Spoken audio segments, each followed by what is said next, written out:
Good morning everyone. ਸੋ ਅੱਜ ਦੀ class ਵਿੱਚ ਆਪਾਂ ਇੰਗਲਿਸ਼ ਦੇ ਉਸ ਫਾਰਮੂਲੇ ਤੇ ਵਰਕ ਕਰਨ ਜਾ ਰਹੇ ਹਾਂ ਜਿਹੜਾ ਫਾਰਮੂਲਾ ਇੰਗਲਿਸ਼ ਵਿੱਚ ਬਹੁਤ ਜ਼ਿਆਦਾ ਇੰਪੋਰਟੈਂਸ ਰੱਖਦਾ ਹੈ, ਜਿਹੜਾ ਬਹੁਤ ਜ਼ਿਆਦਾ ਜ਼ਰੂਰੀ ਹੈ। ਤਾਂ ਹੁਣ ਹਰੇਕ ਬੱਚੇ ਦੀ ਆਪਣੀ ਆਪਣੀ ਪ੍ਰੋਬਲਮ ਹੁੰਦੀ ਹੈ। ਕੁਝ ਬੱਚੇ ਕਹਿੰਦੇ ਕਿ ਇੰਗਲਿਸ਼ ਅਸੀਂ ਸਿੱਖਣਾ ਚਾਹੁੰਦੇ ਹਾਂ ਬਟ ਪਤਾ ਨਹੀਂ ਕਿੱਥੋਂ ਸਟਾਰਟ ਕਰੀਏ। ਤਾਂ ਇਹ ਉਹ ਇੱਕ ਬਿਗਨਿੰਗ ਕਲਾਸ ਹੈ ਜਿਹੜੀ ਕਿ ਨਿਊ ਕਮਰਸ ਹੈ ਜਿਹੜੇ ਕਿ ਇੰਗਲਿਸ਼ ਨੂੰ ਸ਼ੁਰੂ ਤੋਂ ਜ਼ੀਰੋ ਤੋਂ ਸਿੱਖਣਾ ਚਾਹੁੰਦੇ ਉਹਨਾਂ ਵਾਸਤੇ ਕਾਫੀ ਇੰਪੋਰਟੈਂਟ ਹੋ ਸਕਦੀ ਹੈ if you are going to work on that. So ਹੁਣ ਆਪਾਂ ਉਸ ਫਾਰਮੂਲੇ ਦੀ ਗੱਲ ਕਰਦੇ ਹਾਂ ਜਿਹੜਾ ਫਾਰਮੂਲਾ ਜਿਹੜਾ ਇੰਗਲਿਸ਼ ਵਿੱਚ ਬਹੁਤ ਜ਼ਿਆਦਾ ਇੰਪੋਰਟੈਂਸ ਰੱਖਦਾ ਹੈ।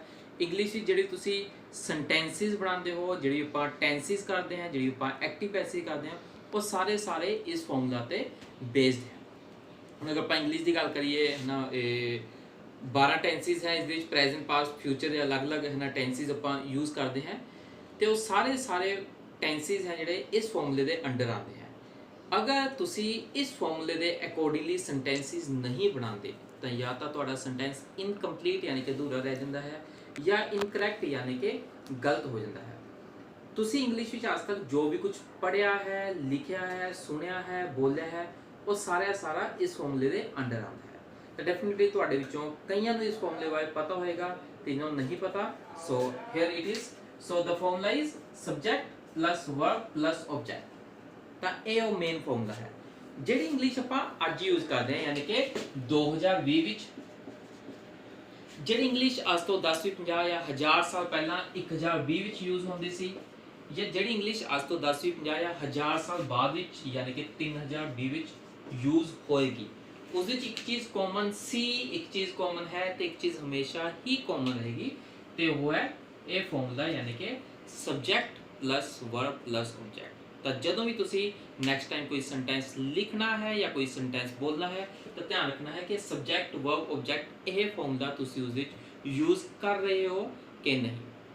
ਤਾਂ ਆਪਾਂ ਇਸ ਤੇ ਅੱਗੇ ਡਿਟੇਲ ਵਿੱਚ ਜਾਂਦੇ ਹਾਂ ਕਿ ਹੈ ਕੀ ਹੈ। ਸਭ ਤੋਂ ਪਹਿਲਾਂ ਆਪਾਂ ਕਰਦੇ ਹਾਂ ਸਬਜੈਕਟ ਤੇ। ਤਾਂ ਇੰਗਲਿਸ਼ ਵਿੱਚ ਸਬਜੈਕਟ ਹੁੰਦੇ ਦੋ ਤਰ੍ਹਾਂ ਦੇ, ਜਿਸ ਨੂੰ ਆਪਾਂ ਕਹਿੰਦੇ ਹਾਂ ਸਿੰਗੂਲਰ ਐਂਡ ਪਲੂਰਲ।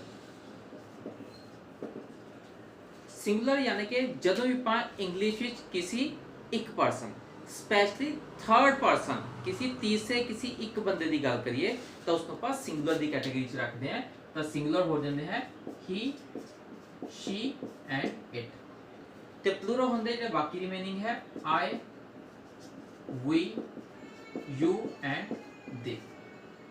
ਤੇ ਹੁਣ ਕੁਝ ਕੈਂਡੀਡੇਟਸ ਕਨਫਿਊਜ਼ ਹੁੰਦੇ ਕਿ singular means single. It is not about that. ਜਿਸ ਤਰ੍ਹਾਂ ਹਰੇਕ ਆਪਾਂ ਇੰਗਲਿਸ਼ ਵਿੱਚ ਤੁਸੀਂ ਆਪਣੀ ਛੋਟੀ ਕਲਾਸ ਵਿੱਚ ਪੜ੍ਹਿਆ ਹੋਊਗਾ first person, second person, third person.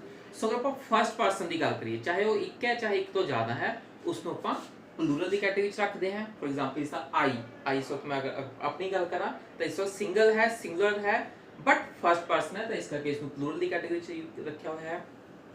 ਤੇ ਅਗਰ ਆਪਾਂ ਸੈਕੰਡ ਪਰਸਨ ਦੀ ਗੱਲ ਕਰੀਏ ਚਾਹੇ ਉਹ ਇੱਕ ਹੈ ਚਾਹੇ ਇੱਕ ਤੋਂ ਜ਼ਿਆਦਾ, ਫॉर एग्जांपल ਆਪਾਂ ਯੂ ਦੀ ਗੱਲ ਕਰੀਏ, ਯੂ ਆਪਾਂ ਇੱਕ ਵਾਸਤੇ ਯੂਜ਼ ਕਰਦੇ ਹਾਂ, ਜ਼ਿਆਦਾ ਵਾਸਤੇ ਯੂਜ਼ ਕਰਦੇ ਹਾਂ, ਬਟ ਉਹ ਸੈਕੰਡ ਪਰਸਨ ਹੈ ਜਿਸ ਦੇ ਬਾਰੇ ਗੱਲ ਹੋ ਰਹੀ ਹੈ ਤਾਂ ਉਸ ਨੂੰ ਵੀ ਆਪਾਂ ਪਲੂਰਲ ਦੀ ਕੈਟੇਗਰੀ ਵਿੱਚ ਰੱਖੀ ਹੋਈ ਹੈ। ਵੀ ਯੂਜ਼ਲੀ ਇੱਕ ਤੋਂ ਜ਼ਿਆਦਾ ਬੰਦੇ ਹੁੰਦੇ हैं ਤਾਂ ਆਬਵੀਅਸਲੀ ਉਹ ਪਲੂਰਲ ਦੀ ਕੈਟੇਗਰੀ ਵਿੱਚ ਆ ਰਹੇ हैं। ਅਗਰ ਆਪਾਂ ਦੇ ਦੀ ਗੱਲ ਕਰੀਏ ਡੈਫੀਨਿਟਲੀ ਇਹ ਥਰਡ ਪਰਸਨ ਹੈ ਬਟ ਇੱਕ ਤੋਂ ਜ਼ਿਆਦਾ ਹੈ, ਇਸ ਕਰਕੇ ਆਪਾਂ ਇਸ ਨੂੰ ਵੀ ਪਲੂਰਲ ਦੀ ਕੈਟੇਗਰੀ ਵਿੱਚ ਰੱਖਿਆ ਹੋਇਆ। ਹੁਣ ਅਗਰ ਆਪਾਂ ਗੱਲ ਕਰੀਏ singular the he, for example ਗੱਲ ਹੋ ਰਹੀ ਮੇਰੀ ਤੇ ਤੁਹਾਡੇ ਵਿੱਚ, ਗੱਲ ਹੋ ਰਹੀ ਕਿਸੇ ਤੀਸਰੇ ਪਰਸਨ ਬਾਰੇ, ਚਾਹੇ ਤੁਹਾਡੇ ਪਿਤਾ ਜੀ ਬਾਰੇ ਗੱਲ ਹੋ ਰਹੀ ਹੈ, ਚਾਹੇ ਤੁਹਾਡੇ ਬ੍ਰਦਰ ਬਾਰੇ ਗੱਲ ਹੋ ਰਹੀ ਹੈ ਜਾਂ ਚਾਹੇ अपने प्राइम मिनिस्टर बारे गल हो रही है, थर्ड पर्सन हो गया एक पर्सन, तो इस करके उसको पास सिंगुलर की कैटेगरी रखा है। उसी तरह आता है शी। अगर आप किसी एक लड़की की गल करिए चाहे किसी एक एक्ट्रेस की गल करिए वो थर्ड पर्सन हो गया तो उसमें आप सिंगुलर की कैटेगरी रखते हैं। तो लास्ट में आता है इट। इट तो पता है आप यूज़ करते हैं या तो नॉन लिविंग थिंग्स वास्ते या एनिमल्स या बर्ड्स वास्ते भी इसको आप इस्तेमाल कर लेंगे हैं। तो फॉर एग्जांपल अगर साडे विच गल हो रही है किसी पेंसिल बारे, किसी बुक बारे, किसी मूवी बारे, वो थर्ड पर्सन हो गया, थर्ड चीज़ होगी तो उसको आप सिंगुलर कैटेगरी इट रखते हैं। तो इंग्लिश लैंग्वेज अगर तुसी सुई तो लेके जहाज़ तक या पहाड़ तक किसी भी चीज़ की गल करनी है वो इन्हां 7 वर्ड्स नाल शुरू करके तुसी ईजिली कर सकते हो। किवें किस तरह आपां हौली हौली अगली क्लास विच आपां वर्क करना सारी चीज़ां ते फिलहाल आपां उन तक वर्क करिया कि सब्जैक्ट ही है। होप सो तुहानूं क्लीयर हो गया होगा। अगर कोई भी प्रॉब्लम है, कोई भी डाउट है, तुसी कदे भी है ना अपने ना कमेंट सैक्शन ਵਿੱਚ ਉਸਨੂੰ ਲਿਖ ਸਕਦੇ ਹੋ। I will try my level best to answer each and everything. So उस तो बाद सैकेंड चीज़ आती है वर्ब। वर्ब यानी कि जो भी क्रिया या जो भी काम होता है, ठीक है, तो आप डिस्कस कर चुके हैं। सब तो पहला आता है सब्जैक्ट। सब्जैक्ट यानी कि जिस भी चीज़ की गल हो रही है, अगर आप गल करिए किसी परसन के हेयर स्टाइल की गल हो रही है तो हेयर स्टाइल सब्जैक्ट आ गया। उसके पिताश्री की गल हुई है, पिताश्री सब्जैक्ट हो गए। अगर उसकी नोटबुक की गल हो रही है, नोटबुक सब्जैक्ट हो गया। अगर उसकी कंट्री की गल हो रही है तो कंट्री सब्जैक्ट हो गई। तो जो भी काम आप सब तो पहले लिख रहे हैं सेंटेंस की जी भी चीज़ है ना, जिससे मतलब जो काम करने वाला है उसको आप सब्जैक्ट की कैटेगरी रख देंगे। नैक्सट वन जिसका आप डिस्कस करने जा रहे हैं वर्ब। वर्ब यानी कि जो भी क्रिया होती है, काम होता है, आना जाना, खाना पीना, उठना बैठना, ये सारे में कोई ना कोई एक्टिविटी हो रही है, कोई ना कोई वर्क हो रहा है। इसको आप वर्ब की कैटेगरी रखते हैं। फॉर एग्जाम्पल डू करना वर्ब की फॉर्म होगी। प्ले यानी कि खेडना काम हो गया। टीच यानी कि पढ़ाना काम हो गया। तो जदों भी आप कोई पर्टिकुलर सब्जैक्ट लगते हैं तो उस तो अगले जो वर्ब की फॉर्म का इस्तेमाल करते हैं सेंटेंस को कंप्लीट करने वास्ते। तो लास्ट में होता ऑब्जैक्ट। ऑब्जैक्ट होता जिस ते काम हो रहा हो, ठीक है। For example I teach students, students object है।